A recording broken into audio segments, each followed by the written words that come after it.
প্ৰসংগ কাৰ্বি পাহাৰৰ পিজিআৰ ভিজিআৰৰ ভূমি উচ্ছেদ ডিফুত হাই ভল্টেজ বৈঠক বিগত 23-24 ডিচেম্বৰৰ ঘটনাৰ পাছত আজিও কাৰ্বি ভূমিত চেপা উত্তেজনা অব্যাহত পিজিআৰ ভিজিআৰ ভূমিত উচ্ছেদ চলোৱাক লৈ হিংসাৰ জুই জ্বলিছিল খেৰণিত প্ৰাণ হেৰুৱাইছিল দুজন লোকে ভস্মীভূত হৈছিল তুলিৰাম ৰংহাঙৰ বাসগৃহৰ এনে উত্তেজনাৰ মাজতেই 26 ডিচেম্বৰত ৰাজ্য চৰকাৰৰ সৈতে ত্ৰিপাক্ষিক বৈঠকৰ অন্তত মঙলবাৰে অনুষ্ঠিত দ্বিপাক্ষিক বৈঠকত গুৰুত্বপূৰ্ণ সিদ্ধান্ত অহা 15 দিনৰ ভিতৰত কাৰ্বি পাহাৰৰ পিজিআৰ ভিজিআৰ ভূমিত চলিব উচ্ছেদ পিজিআৰ ভিজিআৰৰ ব্যৱসায়িক প্ৰতিষ্ঠানলৈ জাননী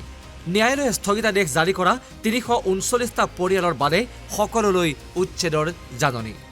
সাংবাদিকৰ প্ৰৱেশ নিষিদ্ধ এই বৈঠকৰ অন্তত চিএম তুলিৰাম ৰংহাঙৰ ঘোষণা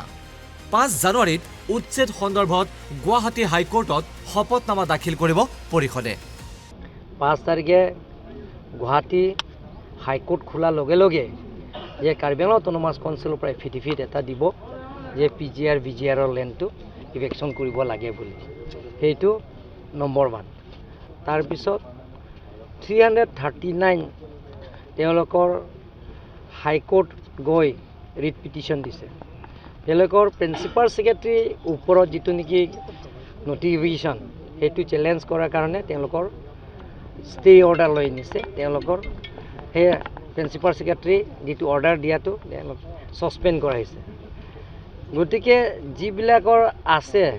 339ৰ বাহিৰে যিবিলাক আছে কালিৰ পৰা আকৌ নটিছ যাব পিজিআৰ ভিজিআৰ বহবাস কৰা তেওঁলোকৰ কালিৰ পৰা 15 ডেজৰ নটিছ দিব কাৰ্বি আংলং অটোনমাছ কাউন্সিলৰ পৰা আজি সিদ্ধান্ত লোৱা হৈছে আৰু তেওঁলোকৰ লগত একেলগে আলাপ আলোচনা কৰি আজি সিদ্ধান্ত লোৱা হৈছে কালিৰ পৰা 15 ডেজত নটিছ কালিৰ পৰা 15 ডেজৰ ভিতৰত তেওঁলোকৰ ইয়াৰ পৰা যাব লাগে নহ'লে 15 ডেজৰ পিছত উচ্ছেদ অভিযান কৰা হ'ব ইয়াৰ উপৰি পিজিআৰ ভিজিআৰ ভূমিত থকা ব্যৱসায়িক প্ৰতিষ্ঠানৰ অনুজ্ঞাপত্ৰ বাতিল হ'ব মাঘ বিহুৰ পাছতেই বকৰীয়াঘাটৰ জলসিঞ্চন ভূমিত চলিব উচ্ছেদ বিহুৰ পিছত এইটো আমি ইভেকশ্যন কৰিম বুলি আজি সিদ্ধান্ত কৰিছোঁ আমি নটিছ দিলোঁ ইয়াত সেই নটিছ দিয়াৰ পিছত এতিয়া আমি আজি সিদ্ধান্ত লৈছোঁ অহা জানুৱাৰী বিহুৰ পিছত সেইটো ইভেকশ্যন কৰিম বুলি আজি সিদ্ধান্ত লৈছে আৰু পিজিআৰ ভিজিআৰ যিবিলাকৰ বহবাস কৰা তেওঁলোকৰ কাৰণে যিবিলাকৰ ট্ৰেডিং লাইচেন্স সেইটো কেঞ্চেল কৰা হ'ব বুলি আজি সিদ্ধান্ত লোৱা হৈছে ইফালে প্ৰতিবাদী নেতা লিচ্ছন ৰংফাৰে 20 জানুৱাৰীত পৰিষদৰ সৈতে হ'ব লগা আলোচনা সন্দৰ্ভত এইদৰে কয় কাৰ্বি আংলঙৰ যিটো পিজিআৰ ভিজিআৰ কথালৈ যিটো ডাঙৰ সমস্যা হৈছে সেই সমস্যা সময়ত মানে গোটেইটো অসমবাসীক গোটেইটো অসমীয়াক আমি ধন্যবাদ জ্ঞাপন কৰিছোঁ গোটেইটো জনজাতিক আমি ধন্যবাদ জ্ঞাপন কৰিছোঁ কাৰণ এনেকুৱা ডাঙৰ সমস্যাত আপোনালোকে থিয় দিছে আমাক সহায় কৰিছে আমি খুবেই ভাল পাইছোঁ আৰু এটা আমাৰ ৰিকুৱেষ্ট আছে কাউন্সিলে যিটো আজি যিটো সিদ্ধান্ত লৈছে সেই কথালৈ কাউন্সিলে যিটো কাম কৰিব সেই কামতে যাতে যেন অসম চৰকাৰে আমাক ফ'ৰ্চ দিয়ে বা সহায় যোগিতা কৰে ভূমি অধিকাৰ সংগ্ৰামখনত খিলঞ্জীয়াৰ ভূমিকা সন্দৰ্ভত এইদৰে মন্তব্য কৰে প্ৰতিবাদী নেতা আন্তং ইংটি কাথাৰে পিজিআৰ বিষয়টো লৈ পেলাই ইয়াত যিসকল অবৈধভাৱে বেদখলকাৰী আছে য'ত ধৰি লওক পিজিআৰ আছে ভিজিআৰ আছে চৰকাৰী ভূমিত স্কুলৰ মাটি আছে চেৰিকালচাৰ আছে ইৰিগেশ্যন আছে সেই যিমানখিনি চৰকাৰী ভূমি আছে অতি শীঘ্ৰে কাইলৈৰ পৰা ইভিকশ্যন নটিছখিনি দিয়া হ'ব 15 দিনৰ ভিতৰত বা 15 দিনৰ পিছত গোটেইখিনি উচ্ছেদৰ কামখিনি আৰম্ভ কৰা হ'ব আৰু দ্বিতীয়তে পিজিআৰৰ এলেকাত য'ত বেহা বেপাৰ কৰিছে সেইটো গোটেই ট্ৰেডিং লাইচেন্সখিনি কেঞ্চেল কৰি দিয়া হ'ব আৰু কাইলৈৰ পৰা গোটেই ট্ৰেডিং লাইচেন্সটো কেঞ্চেল কৰি মিলি পেলাই গোটেই বিজনেছ ষ্টাব্লিছমেণ্টটো গোটেইখিনি চিল কৰা হ'ব তৃতীয়তে তাত যিবোৰ তাত অফিচ আছে যিবোৰ তাত ডিপাৰ্টমেণ্টেল অফিচবোৰ আছে তাত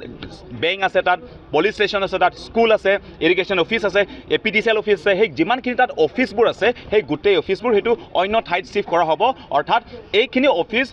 খেৰণিত ছইল কনজাৰ্ভেশ্যন যিটো মাটি খালী আছে তাতে গোটেইখিনি লৈ যোৱা হাতে জেংখা জিৰিগেনিং ৰোডত যিটো ছইল কনজাৰ্ভেশ্যন আছে তাতে গোটেইখিনি লৈ যোৱা হ'ব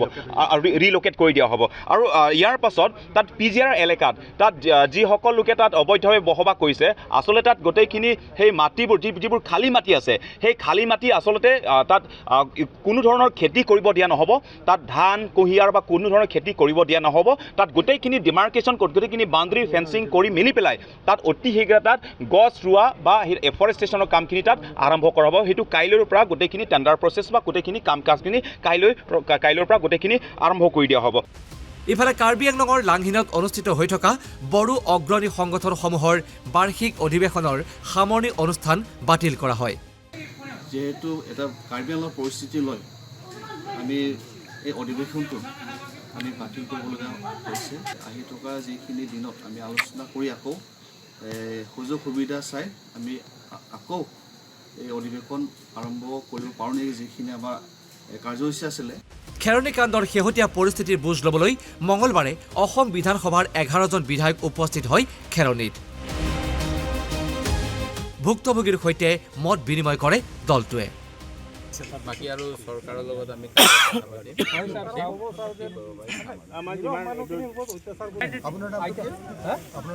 মোৰ নাম শ্ৰী চন্দন দে আমাৰ যিজন ঢুকালে তেওঁৰ নামটো সুৰজ দে মানে সেইদিনাই যিদিনা হৈ আছিলে ন 22 তাৰিখ আছিলে ন সোমবাৰ আছিলে ঘটনা হ'ল আৰু মংগলবাৰৰ দিনাখন এই ঘটনাটো হ'ল এইদৰে এতিয়া কাৰ্বি আংলং আৰু পশ্চিম কাৰ্বি আংলঙৰ PGR VGR ভূমিৰ উচ্ছেদক লৈ ভিন্ন মহলত ভিন্ন চৰ্চা প্ৰতিক্ৰিয়া অব্যাহত নিউজ ডেস্ক অসম লাইভ 24